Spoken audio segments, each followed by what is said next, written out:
Okay, how's it guys?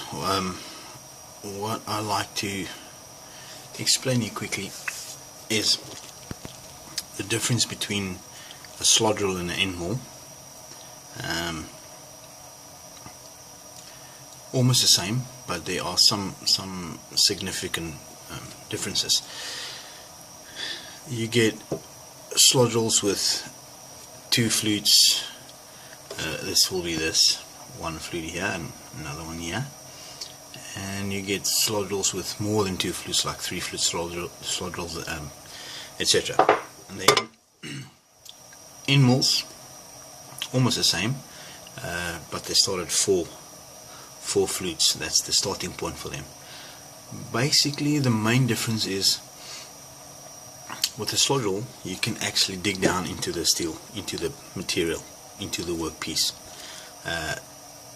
The reason for that is, let me just get if you look at this, you can actually see that this side, you see that line there, this side is longer than this one. So when it rotates, it doesn't clog up in the center. This long side actually pushes all the steel upwards, creating an overlapped machine piece, so you can actually dig down, hence the name slot drill, which you can drill down and then slot. For the end mill, if you can look at that, it's not the same. There's no short side, no long side. All the sides are equal, which means when you do go down, what's going to happen is going to make a little piece in the center, which is not going to be machined away, and what's going to happen is you're going to put strain on the job, strain on the cutter, and eventually will break it, depending on the thickness of it. You get this in a whole array of sizes, anything from 1 millimeter upwards, used for milling keys, keyways and shafts,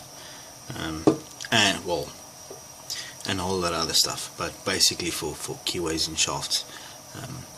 But we will be using this for a whole lot of other things as well. So remember,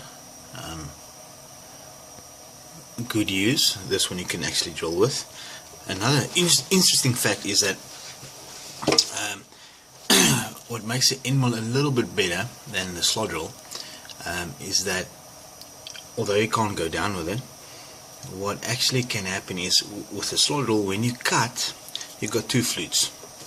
Say for instance you're cutting stainless at 250 RPMs, which means you've got 2 sides.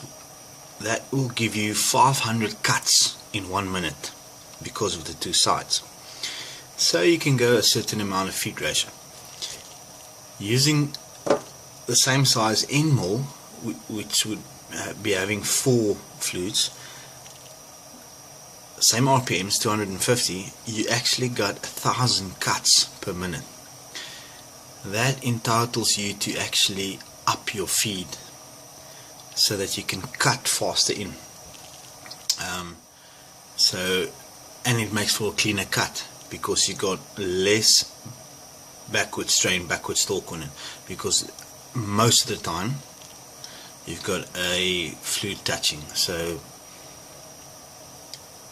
end mills for lateral or open keyway milling or things like that, can't go better than that. For slot drills, or for digging down and then slotting, you have to use a slot drill. You get different kinds of cutters. You get tungsten carbide cutters as well, which we will be covering later, but for now this is actually what this is affordable, and it's readily available basically anyway. Alright.